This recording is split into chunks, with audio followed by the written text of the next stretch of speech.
Nous lisons dans le livre de la Genèse, le Seigneur Dieu fit à l'homme ce commandement.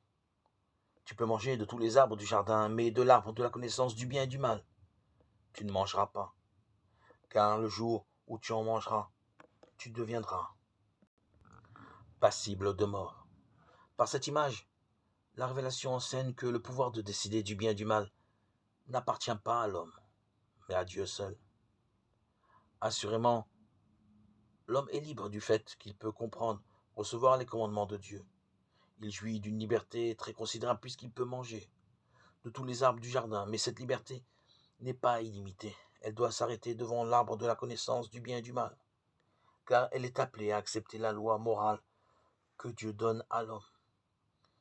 En réalité, c'est dans cette acceptation que la liberté humaine trouve sa réalisation plénière et véritable.